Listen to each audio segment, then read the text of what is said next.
মোৰ মা ভনীসকল আমি ফৰজ গোসল কৰিবলৈ শিকিব লাগিব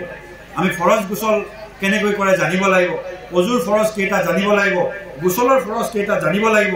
এটা চাওক আমাৰ আগতে ইয়াতে কি আছিলে মহিলাৰ হেদায়েত সকল আছিলে হেদায়েত বিলাক আছিলে আজিকালি হেদায়েত বিলাক নাইকিয়া হৈছে আজিকালি হেদায়েত আছে না আমাৰ ইয়াত আছে আছে যদিও কিন্তু ৰিপৰ্ট পোৱা নাই যে হেদায়েত বিলাক কেনেকৈ চলি আছে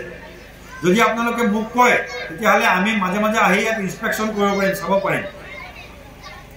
হেদায়েত বিলাক খুলক আপোনালোকে মহিলাৰ চেণ্টাৰ বিলাক খুলক আৰু চেণ্টাৰ বিলাক খুলি ইয়াতে তালিম কৰাৰ ব্যৱস্থা কৰক কাৰণ বহুত মহিলাসকল আছে অজুৰ ফৰজ নাজানে চাৰিটা অজুৰ ফৰজ যে আছে মুখমণ্ডল ধোৱা আৰু কি মুখমণ্ডল ধোৱা দুই হাতৰ ডাঙৰ গাঁঠিৰ ওপৰলৈকে ধোৱা মাথা মুছে কৰা চাৰি ভাগৰ এক ভাগ এইটো ফৰজ কিন্তু সম্পূৰ্ণ মাথা মুছে কৰাটো সুন্নত সম্পূৰ্ণ মাথা মুছে কৰা আৰু ভৰিটো দুইটা ভৰি সৰু গাঁঠিৰ ওপৰলৈকে ধোৱা এইটো হৈছে এই চাৰিটা হৈছে অজুৰ ফৰজ এই চাৰিটা আদায় নকৰালৈকে অজুয়ে নহ'ব বাকী যেনেকৈ আমি অজু কৰোঁ প্ৰথমতে আমি হাত দুইখন ধুলোঁ তাৰপিছত আমি কুলকুলি কৰিলোঁ তাৰপিছত নাকত পানী দিলোঁ তাৰপিছত গোটেই মুখখন আমি ধুলোঁ তাৰপিছত হাতটো ডাঙৰ গাঁঠিৰ ওপৰলৈকে ধুলোঁ তাৰপিছত আমি মাথা মুছে পূৰা কৰিলোঁ আৰু তাৰপিছত ভৰি ধুলোঁ এইকেইটা হৈছে সুন্নত অজুৰ সুন্নত অজুটো আমি সুন্নত মোতাবিকে কৰিব লাগে সুন্নত মোতাবিক অজু কৰাটো সুন্নত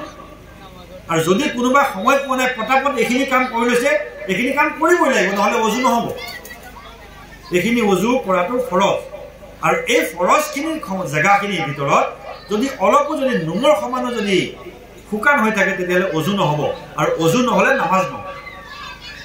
অজু নহ'লে নামাজো নহ'ব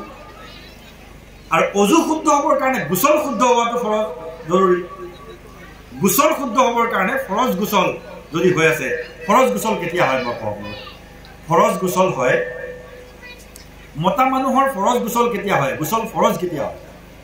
মতা মানুহৰ গোসল ফৰজ হয়